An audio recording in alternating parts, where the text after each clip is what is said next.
Welcome to Confessions of a Cyberpsychologist. Today I am chatting with Emma van der Schyff about video games and social capital. Emma is a PhD candidate in cyberpsychology at the University of Sydney and also teaches two undergrad subjects, human development and innovation in e-health. I spoke to Emma a few weeks ago about social connectedness, and I'm so delighted to welcome her back on board. Hi, Emma. Welcome back. Thank you so much. Happy to be back. Emma, we have already covered your PhD research in social connectedness through video games, and today we're pivoting slightly to talk about your honours research into video games and social capital. What was it that started you on the journey into focusing on the social capital side of things in video games? Absolutely. So thank you so much again for having me back. Really excited to get into it today. So social capital specifically, why I was interested, I guess. I was fascinated by having a think about how we can improve well-being. So, thinking about things like loneliness and isolation and the impact this is having on people. So, loneliness, of course, often leads to feelings of sadness and helplessness, and also a reduced sense of purpose. And social isolation is also a significant factor or component to the onset and worsening of mental illness, particularly among vulnerable groups, like the elderly or different, particular groups of people. So that fascination is kind of what spurred me into thinking about I won't say solutions, but different things that we can do to enhance our social connection with others and enhance social capital. So yeah, that's what sort of brought me to social capital and video games as well. You mentioned during our initial chat on this topic that lots of people engage in online multiplayer gaming as a way to develop and maintain social capital. So, can you talk a bit more about what social capital means and why people use gaming as a form of social capital? Absolutely. So, social capital is a term that sort of broadly refers to the networks of relationships among people in a particular society or in a particular group. So, in sort of simpler terms, it's about the value that we derive from our social connections, whether that's, emotional support, access to resources, or a sense of belonging. So there are two main types of social capital that have been identified in the literature. One of them is bonding social capital, and the other one is bridging. So bonding refers to those strong ties that we share with close friends and family, and then bridging refers to those looser connections, so acquaintances or sort of brief encounters with other people.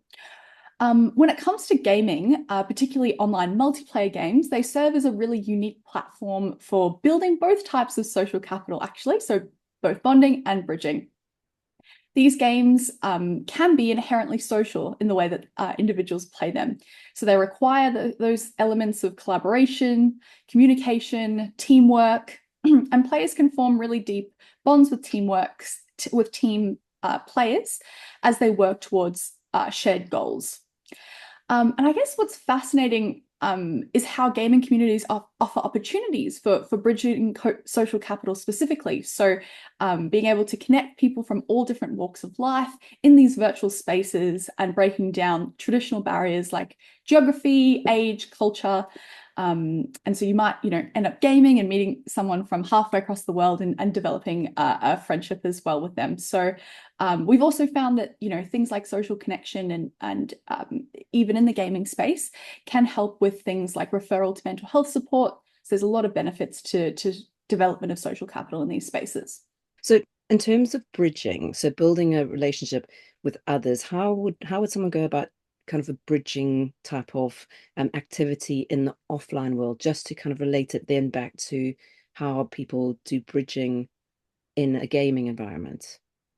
Absolutely. So there's loads of different ways that people might develop those sort of bridging connections. Things like, going to different sports leagues or, meeting people through university or in the workplace, all of those kind of incidental meetings, I should say, it can be a way that you can develop some of those increase bridging social capital. Okay. I hope that So answers that question. Yeah, so it's kind of like if you meet someone and you get on with them, or you think, oh, there's a bit of a friendship spark, or I really relate to this person, I will then go out of my way to potentially connect with them again and make it obvious that I kind of like them, or maybe let's go out for a coffee, or let's meet up again because I kind of there's a bit of a connection. And then you go into the bonding stage of sharing stuff and building that relationship. So it's kind of like a stepped process, and that happens in the gaming world as well. I'm assuming that people Absolutely. kind of team up with others. They recognize there's something that they quite like about a person, and then go about building that bond in a active way. Absolutely. I love the way you put that in a way that wasn't binary because it can feel a bit binary in the literature, so bridging versus bonding. But you gave a great example there of how, you might meet someone and you might sort of go along that interim between meeting them and then getting to know them and developing some of those deeper connections to form those bonding um, social capital or form those relationships. So absolutely. Yeah. And I guess the kind of older generation don't think of it gaming as that kind of ability to connect people in that way. And I know for me, I'm not a gamer. And then I hear my friends' children talk about these friends they meet on the gaming world. And it kind of, for me, doesn't seem all that real, or it feels almost as though, how can you have that relationship with someone you've never met? But I suppose for me, thinking back to when I was a child, we had pen pals in Europe that we kind of wrote to, and we formed an element of a connection, even though we never met each other. So I'm guessing in a similar way that we still create relationships with others, even though we've never met them, and can form a very strong bond with them, despite not having seen them in person. Absolutely, absolutely. And that's the case for, the literature on, online dating and things in those spheres as well. But you're absolutely right there. There's a lot of evidence to suggest that really strong, deep, meaningful connections can be formed through things like video games and online. And we spoke during our initial chat about the book Bowling Alone by Robert Putnam. Can you talk about how changes in work, family structure, age, suburban life, television, computers, women's roles, and other factors are kind of isolating us from each other? And that's kind of a direct quote from one of the uh, reviews of the book. And outside of gaming, do you think there's an alternative way that young people are able to find a similar level of connectedness and social capital? Absolutely, it's a very good question. Yeah, we did talk about the book Bowling Alone, which is fantastic. So it was obviously by Robert Putnam, and he developed this sort of analogy that had to do with bowling. So it was the book was published in 2000s, but he was looking back at the last kind of 50 years from the 1950s, and so he described this decline in social capital. And he sort of made this analogy that while bowling, the sport, was sort of growing in America, what wasn't growing was sort of leagues and teams. So people were doing this activity more and more in an isolated capacity. And so he raised some concerns about how that sort of individualism and that sort of getting away from community might be something that we should be conscious of in sort of modern times. So yeah, I quite like that analogy to sort of explain social capital and where it came from. And when we think about, younger generations today, many of them, play video games. They get to have some really fantastic and fascinating adaptations of developing relationships online. So, a whole lot of ways that they can do that, like we mentioned before, through sport, through a whole lot of other ways, social media platforms, Instagram, TikTok, Discord, we mentioned in our last conversation as well. Community work, so volunteering, things like that, sports teams, creative workshops, any types of hobbies and experiences in that sort of capacity as well.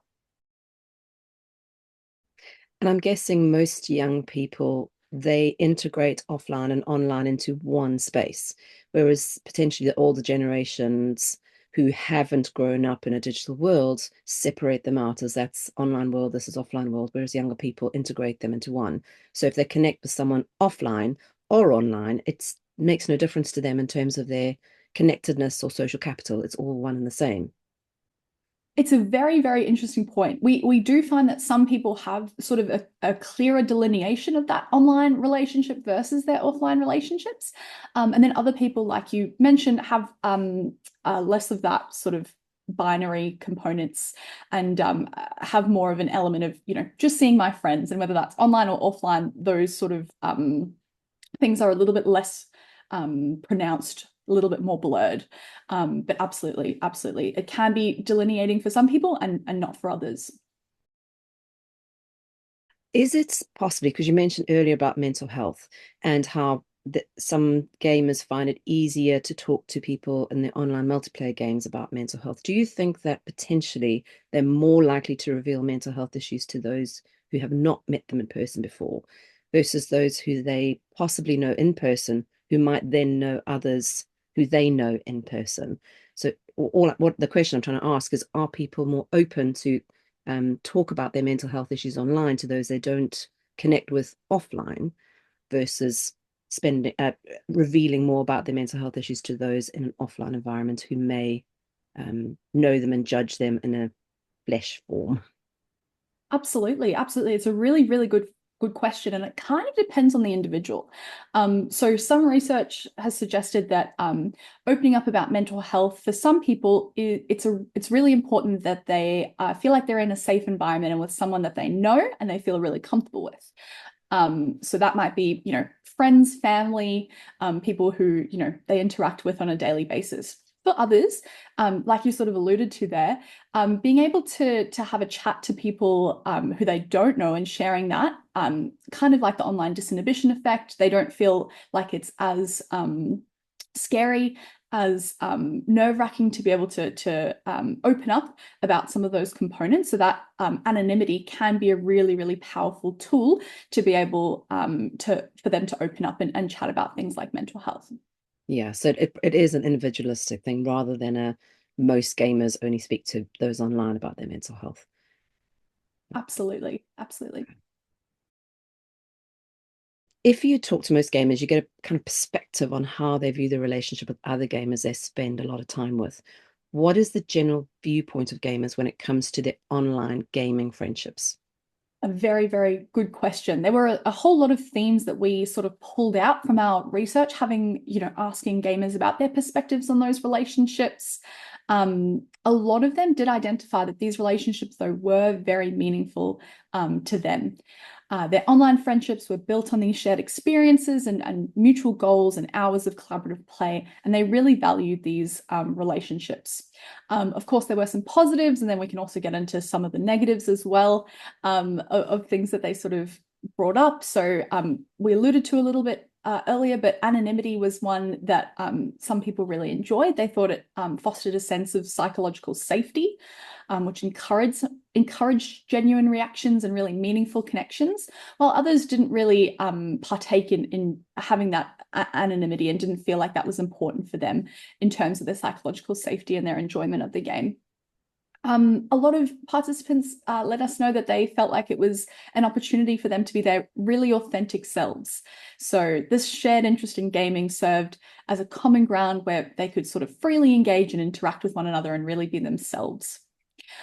We also found that, structurally, it was quite an easy way of connecting, so that they could, jump on. It was fairly low barriers to entry in terms of meeting people or chatting with other people. They could really quickly form rapport with other people, and it was very flexible in the way that they could do it. So, if you're free for an hour after work, it's 10 to 11 p.m., and that's all the time you sort of had. You could absolutely jump on and engage with people at that time as well, which people really enjoyed. They also reported really, really deep friendships. So someone reported in the study that their best man was someone that they met through gaming, and built this amazing rapport with and really deep friendship. Other people sort of mentioned that, for example, we had parents mention that this was a really nice bridge between them and their children. So they mentioned sort of a shared language that they could sort of chat and interact with that didn't have to do with, have you done homework or things like that. It was a really, really nice way of connecting that wasn't, in other sort of realms. they also reported really strong, long-lasting friendships, but not everyone did. And I think this comes to a really important point, was that not everyone's experience of gaming was the same. And that's obviously very valid. You know, some people say that they had really strong, long relationships with people, and others just jumped on because they thought it was really fun and they wanted to do it for 20 or 30 minutes, and they didn't really want to do it, you know, to gain some of these deep social connectedness components. So they just did it to relax and connect with some people, and then sort of disengaged and probably wouldn't chat to those people again. All very valid forms of engaging with others online. I always have to bring it back to the kind of offline world of it's similar if you're playing football, that some people really get into it and build strong relationships, and then others just come for the game and then leave. And they don't want to build those strong relationships because they've got other stuff outside of that football game that is of greater interest to them. So it all depends on the uses and gratifications of why you're going into play and what kind of social capital you're looking to build, even if it's subconscious social capital that you're looking to build.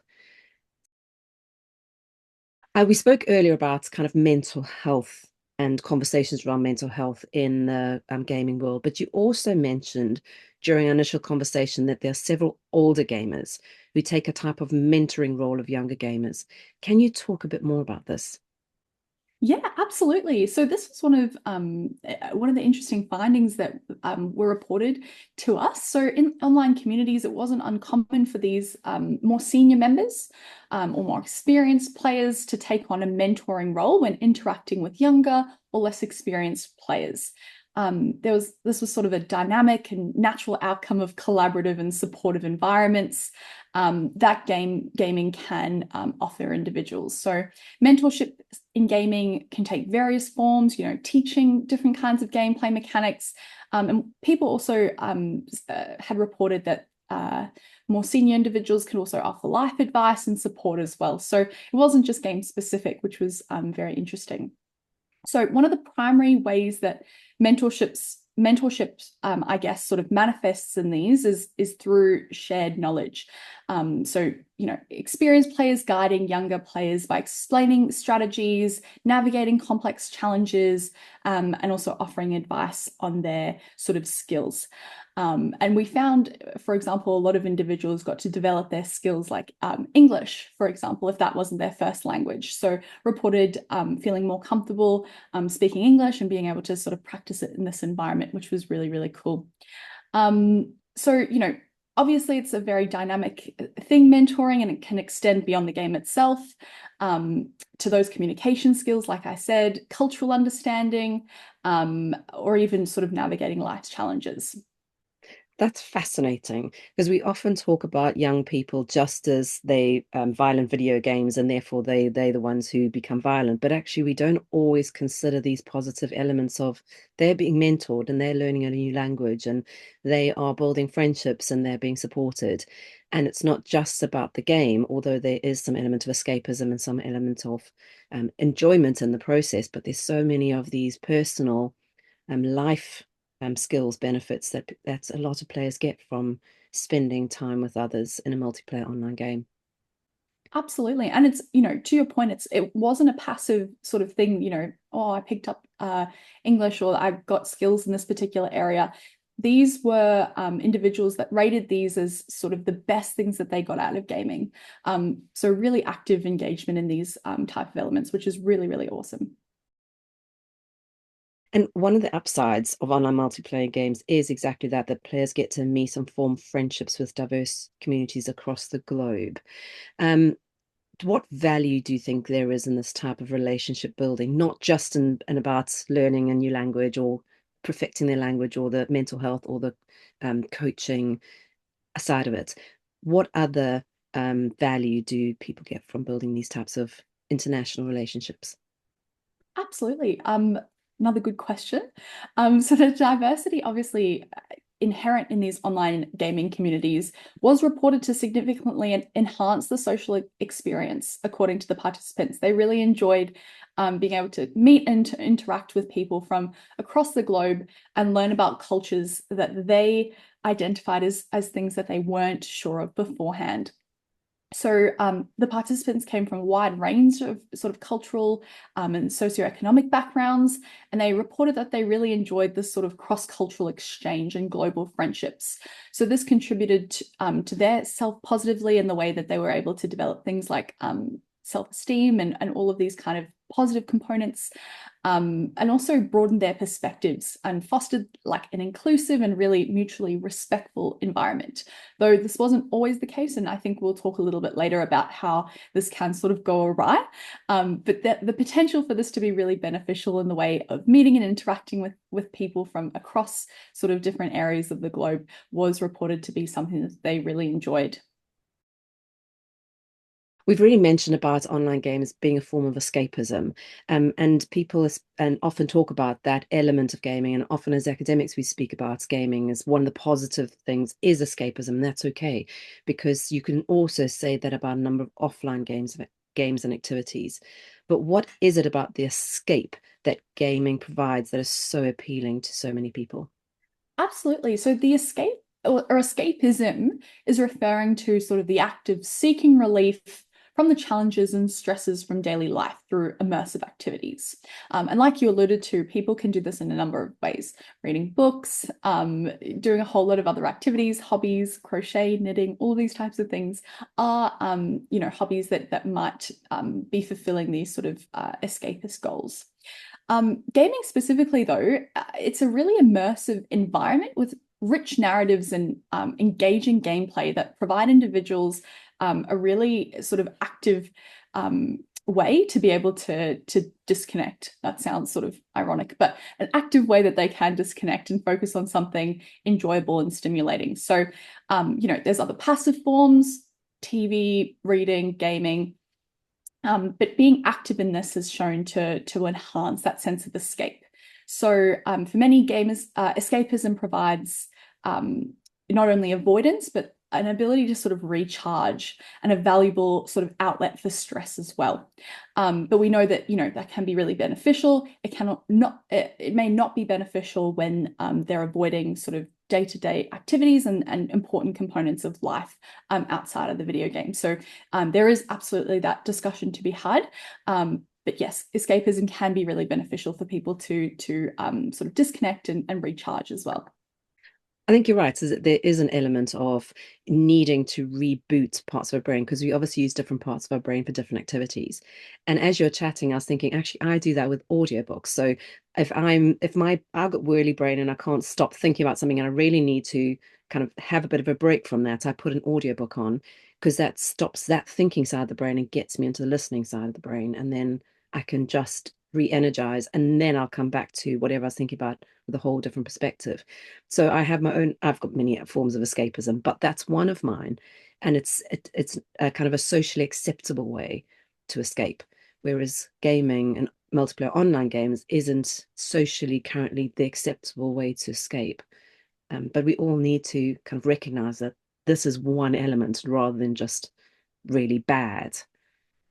Absolutely, absolutely. It can be really, really fulfilling to be able to take a step back. And like you were saying with your audiobook, sometimes, having a bit of a brain break and not thinking about something and then coming back to it might give you a little bit more perspective, or maybe you meet people and you have a chat and you can sort of chat about your problems and then come back to whatever you were ruminating about before with a new perspective and maybe a new idea, which can be really beneficial. I like that term, a brain break. I need to give my brain a break from stuff. Emma, we all know that there's some downsides to gaming, which you kind of alluded to earlier, including bullying and grooming. But what are some of the other negative social elements in the gaming environment? Yeah, absolutely. There were definitely some really key negative components that individuals reported in gaming. And I guess I'll talk about the biggest three that we found. So the first one was the female gamer experience. So the gaming environment can be particularly challenging for female gamers. We know this. This is unfortunately, fairly well documented. And they often face sort of gender-based discrimination in what has been traditionally a male-dominated space. Though we know from demographic information that females are picking up gaming quite significantly as well. So these challenges really included some really nasty derogatory comments, dismissive attitudes, and outright hostility, which is really unfortunate. So they create barriers to fostering that social connectedness and increasing that social capital that we're sort of aiming for in those positive elements of gaming, and can make it really difficult for females to feel accepted or respected in certain gaming communities. We found that supportive female friends can act as sort of protective factors against things like that, though it's very well documented that the persistence of sexism must be addressed moving forward in these spaces. So that's one, so the female gaming experience. Another one is toxicity and harmful behaviours. So toxic behaviour was reported quite significantly as something that many people in the gaming community faced. So this can manifest as verbal abuse, unsportsmanlike conduct, or outright hostility as well. And this doesn't need to be a particular gender, can be across genders as well. So individuals can exploit that anonymity that we talked about. Could be a really beneficial thing, but also could sort of pave the way for people to feel more comfortable engaging in aggressive or harmful behaviours that they might not have been if their face and name and information was associated with it. So such environments make it challenging for players to maintain sort of those positive gaming experiences, and is something that the community is trying to and will continue to try and address as well. The third thing was racism. So this was another sort of deeply troubling issue in many online communities. Again, offensive language, derogatory name calling, discriminatory attitudes. Again, that anonymity factor might play into it as well in terms of people feeling comfortable making those kinds of comments. And again, it just harms the potential for gaming to foster those sort of positive connections across populations. And I know I mentioned it last time, but it would be remiss of me not to mention it this time. The Safe in Our World organization, if you're listening to this and you're thinking, oh my goodness, that sounds really awful, and it absolutely is. It's a fantastic organization, Safe in Our World, that is doing a lot of work to try and help in this space to address some of those really negative components of gaming, and to try and empower people to speak up and feel really empowered to play games and do it really in a positive way. Thank you for that, Emma. That's awesome. So around the element of social capital and gaming and social capital, what is the most important question I haven't asked you yet? A good question. Maybe a question that as I was thinking about this was sort of the future of what this research might look like, and thinking about the new technologies, I guess, that are coming out and how that might impact social capital. So maybe in terms of having a think about what that would involve, gaming is poised to play a really increasingly significant role in shaping social capital in the future, particularly as technology, develops. So we have virtual reality, AI, augmented reality, all of these types of really immersive behaviors are starting to, or immersive technologies are starting to be incorporated in things like the gaming environment. So, unprecedented levels of immersion and social presence in these new technologies. And it could potentially make games more engaging and more enjoyable. So virtual reality allows individuals to interact with avatars in shared virtual spaces. This could even further mimic those real life interactions. And so like we were talking about earlier, that blurring that line between online and offline, potentially even further. So as these interactions between individuals change, it will definitely be interesting to see how things change. So authenticity and also social capital, and how that those relationships change and develop as the technology changes and develops as well. So definitely watch this space. A lot of amazing researchers doing some really cool things in terms of researching this area. And yeah, it'll be fascinating to see how as technology evolves, our understanding of forming relationships changes and differs as well. That is something to watch out for. Watch the space. Emma, in our last podcast chat, you mentioned the book Issues and Debates in Cybercology by Professor Linda Kay. And we've spoken in this podcast about Bowling Alone. Do you have any other favorite cyberpsychology related book that you would like to recommend to others to read? Absolutely. So in fact, I would love to recommend Bowling Alone. And then also there's a Bowling Alone book that was released, particularly looking at the text and how it sort of applies to more modern contexts. So, Bowling Alone: The Collapse and Revival of American Community. If you haven't had a read of it, I know it's not particularly cyber psychology related, but probably very interesting for anyone who enjoyed this chat. Would definitely recommend having a look out for it and having a read if you're interested as well. Fantastic analogy, very interesting work by sociologist Robert Putnam, and very interesting in terms of its application to modern contexts and to things, related to cyber psychology and online spaces as well. Thank you very much for that. I think one of the great things about looking at other areas of psychology is how we then, as a cyber psychologist, pull that into the world of cyber psychology and say, okay, this offline world, or this offline theory actually relates to the online world in this way, or digital technology in this way. And it gives us a fresh perspective of how we can relate to behaviors online. So thank you very much for that. Awesome. Thank you. Emma, thank you so much for joining me on Confessions of a Cyber Psychologist. It was fabulous to catch up with you again, and I hope that we get to chat again in the future, and I look forward to continuing to find out more about what's coming out of your research. Fantastic. Thank you so much for having me.